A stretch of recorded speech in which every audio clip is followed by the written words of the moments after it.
दोस्तों, कुछ ही दिनों के बाद में ईद उल अजहा यानी कि बकरीद का त्योहार आने वाला है।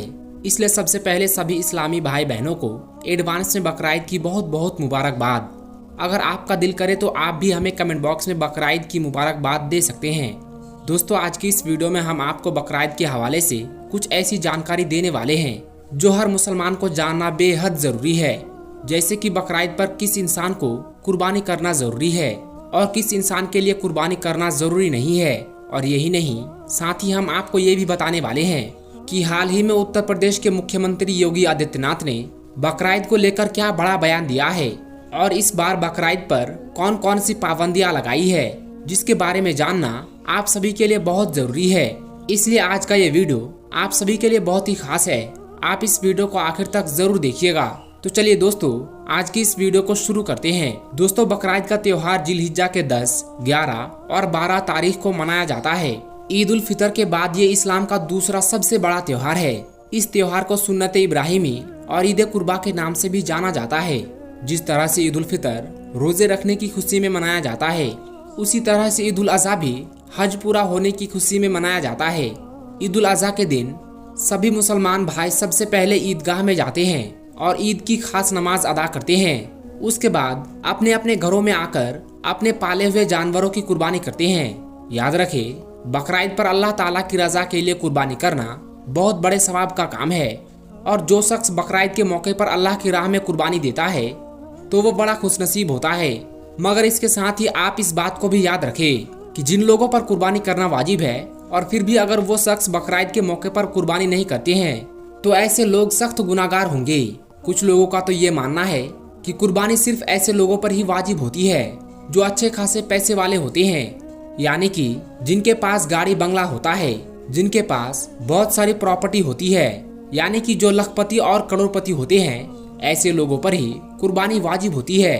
और यही नहीं, कुछ लोग तो ऐसे भी समझते हैं कि कुर्बानी सिर्फ उन्हीं लोगों पर वाजिब है जिन्होंने हज किया है, यानी कि जो हाजी हैं उन पर ही कुर्बानी करना वाजिब है। याद रहे, ये सब बातें गलत और मनगढ़ंत है। इस्लाम से इनका कोई भी लेना देना नहीं है। कुर्बानी हर उस शख्स पर वाजिब है जो साहिब निसाब हो। ऐसे शख्स पर हर साल कुर्बानी करना वाजिब है। उसे हर साल अपने नाम से बकरीद के मौके पर कुर्बानी करना जरूरी है। अगर वो शख्स बकरीद के मौके पर कुर्बानी नहीं करता तो फिर वो गुनहगार होगा। अब आप सोच रहे होंगे कि ये साहिब निसाब क्या है, तो हम आपको बता दें कि साहिब निसाब उसको कहते हैं जिसके पास 7.5 तोला सोना या फिर 52.5 तोला चांदी होती हो, या फिर उसकी कीमत की रकम कुर्बानी के दिनों में किसी के पास मौजूद हो, तो वो शख्स साहिब निसाब होता है। और फिर ऐसे शख्स पर कुर्बानी वाजिब होती है, यानी कि ऐसे शख्स के लिए कुर्बानी करना जरूरी होता है। और अगर ऐसा शख्स कुर्बानी नहीं करता तो वो सख्त गुनाहगार होता है। तो दोस्तों, कुछ दिनों के बाद ये बकरीद का त्योहार आने वाला है और आप सभी को मालूम है कि बकरीद के मौके पर हर मुसलमान अल्लाह की राह में महंगे से महंगे और खूबसूरत जानवरों की कुर्बानी करना पसंद करता है। मगर याद रखें, कुर्बानी सिर्फ उन्हीं पर वाजिब होती है, यानी कि सिर्फ उन्हीं लोगों को कुर्बानी करना जरूरी होता है जो लोग कुर्बानी करने की ताकत और हैसियत रखते हैं। मतलब कि गरीब लोगों को कुर्बानी करना जरूरी नहीं है। जिसके पास दौलत ना हो उनको कुर्बानी माफ है। अगर ऐसे लोग कुर्बानी ना भी करे तो उनका कोई गुनाह नहीं होगा। मगर दोस्तों, इन सब के बावजूद आप इस बात को भी जरूर याद रखें कि जिस तरह से हम मुसलमान कुर्बानी को लेकर हर सुन्नत पर अमल करते हैं, उसी तरह से हम सबको सरकार की तरफ से बनाई गई गाइडलाइन का भी जरूर पालन करना चाहिए, ताकि हम पर किसी भी तरह का कोई भी आफत या परेशानी ना आए।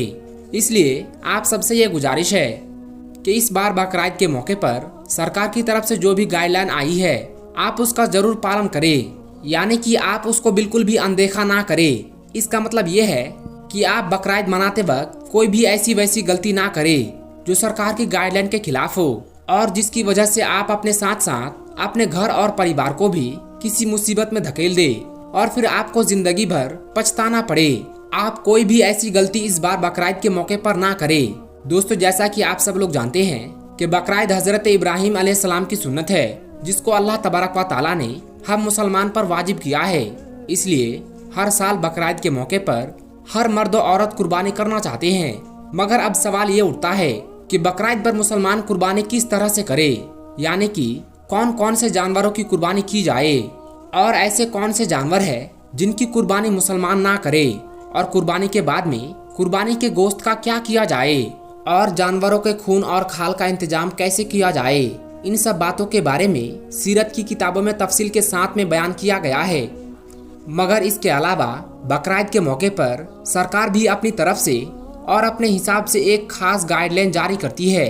अब आप सभी को मालूम है कि बकरीद का त्योहार करीब आ चुका है, इसलिए हाल ही में बकरीद को लेकर उत्तर प्रदेश के मुख्यमंत्री योगी आदित्यनाथ का भी एक बहुत बड़ा बयान सामने आया है, जिसके बारे में जानना आप सभी के लिए बहुत ही ज्यादा जरूरी है।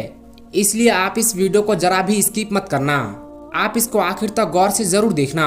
दोस्तों, जैसा कि आप सभी को मालूम है कि पूरे भारत देश में उत्तर प्रदेश के मुख्यमंत्री योगी आदित्यनाथ को मुसलमानों के खिलाफ अजीबोगरीब बयान देने, मुसलमानों पर अजीबोगरीब कार्रवाई करने के लिए जाना जाता है।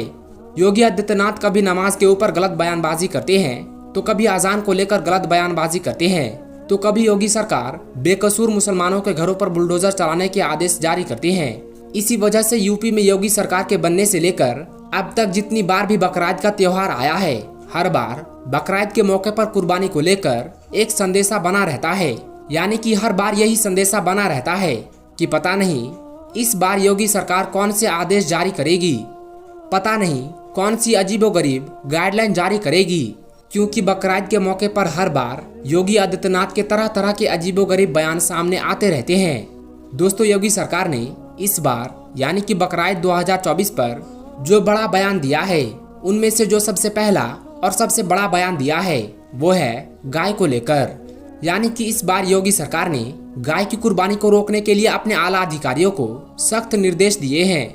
यानी कि उत्तर प्रदेश के मुख्यमंत्री योगी आदित्यनाथ ने इस बार बकरीद के मौके पर गाय की कुर्बानी को रोकने के लिए खास पाबंदियां लगाई है।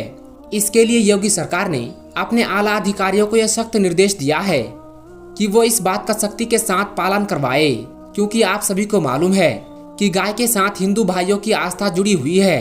हिंदू भाई बहन गाय को अपनी माता मानते हैं और उसकी पूजा करते हैं। इसी वजह से इस बार योगी सरकार ने गाय की कुर्बानी को रोकने के लिए खास पाबंदियां लगाई है। इसलिए दोस्तों, आप सबसे ये गुजारिश है कि इस बार यानी कि बकरीद 2024 के मौके पर आप ये गलती भूल कर भी ना करें। इस बार बकरीद के मौके पर आप किसी भी ऐसे जानवर की कुर्बानी करने की कोशिश ना करें जिस पर भारत सरकार की तरफ से रोक लगा दी गई हो।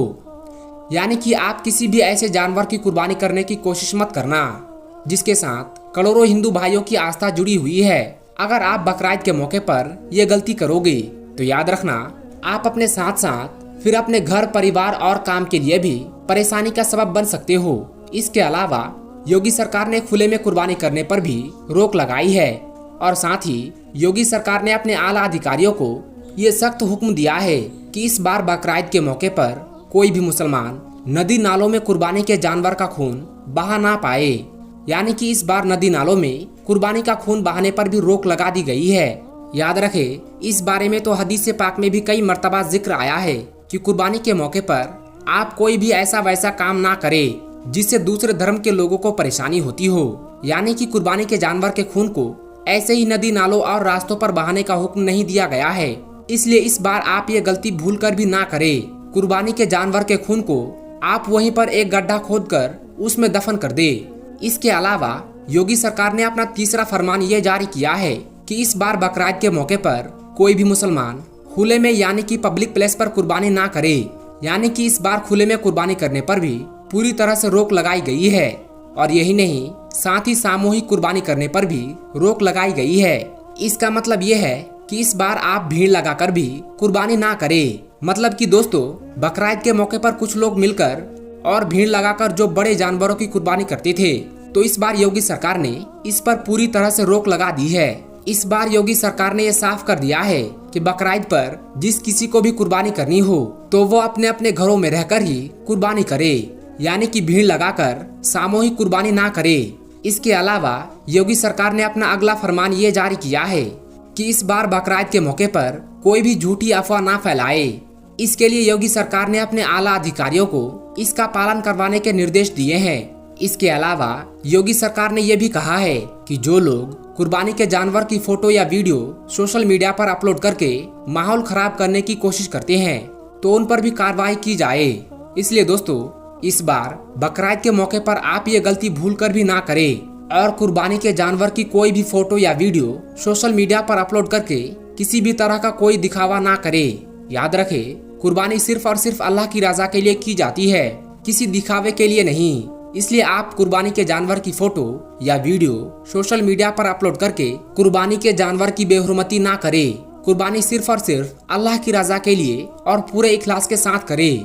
तो दोस्तों इस बार यानी कि बकरीद 2024 पर आप ये गलतियां भूल कर भी ना करें। दोस्तों आप इस वीडियो को लाइक करें या ना करें, मगर मेहरबानी करके इसे शेयर जरूर कर दे ताकि बकरीद से पहले पहले ये वीडियो और भी लोगों के पास में पहुंच जाए। आपका वीडियो देखने के लिए बहुत बहुत शुक्रिया।